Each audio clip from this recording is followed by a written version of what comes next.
म्हणून मी त्यासाठी बाळासाहेबांचं मनस्वी आभार या ठिकाणी व्यक्त करते। आणि खरं तर आज जिल्हाध्यक्षाच्या बैठकीला हजर नाही, जिल्हाध्यक्षाला देखील एक विनंती मी या ठिकाणी करणार होती की अशा अनेक पदाधिकारी आहेत जे काँग्रेस पक्षाचे पद घेऊन बसले आहेत, मात्र प्रत्येक निवडणुका आल्या की पक्षाच्या विरोधात काम ते करतात।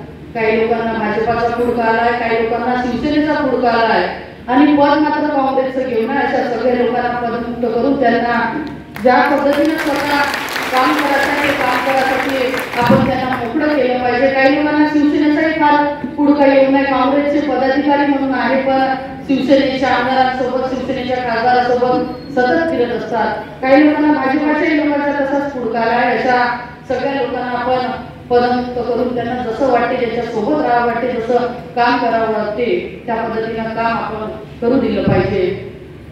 आज या ठिकाणी आपण बघितलं असेल की नगरपालिका, जिल्हा परिषद आणि पंचायत समिती म्हणजे एकंदरीत स्थानिक स्वराज्य संस्थेच्या सगळ्या निवडणुका आता होऊ घातल्या आहे आणि या स्थानिक स्वराज्य संस्थेच्या निवडणुकीच्या अनुषंगाने आजची ही आढावा बैठक आपण आयोजित केली। आणि या यवतमाळ जिल्ह्यात माझ्या लोकसभा क्षेत्रातील 2 विधानसभा वनी आणि आर्मी या ठिकाणी येतात।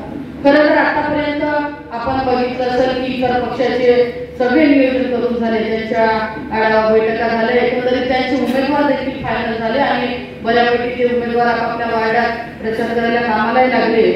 पण आपण एकंदरीत काँग्रेसचा इतिहास जर बघितला तर वेळेपर्यंत आपल्या तिकिटा फायनल होत नाही आणि तिकिटा फायनल न झाल्यामुळे आपण पाहिजे तशी तयारी करू शकत नाही। प्रत्येक जिल्ह्यात 2 गट असतात, एक गट जो पक्षाची कशीही विपरीत परिस्थिती असली तरी पक्षाचा जो काही उमेदवार असेल त्या उमेदवाराच्या पाठीमागे निस्वार्थपणे काम करतात आणि जो दुसरा गट असतो तो पक्षाची परिस्थिती चांगली असू दे की वाईट असू दे पक्षाचे कार्यकर्ते म्हणून असतात पण नेहमी पक्षाच्या उमेदवाराच्या विरोधातच काम करतात आणि असे दोन्ही गट जो सांभाळतो तो खऱ्या अर्थानं नेता म्हणून नावावर पास येतो। आज आपण बघितलं असेल की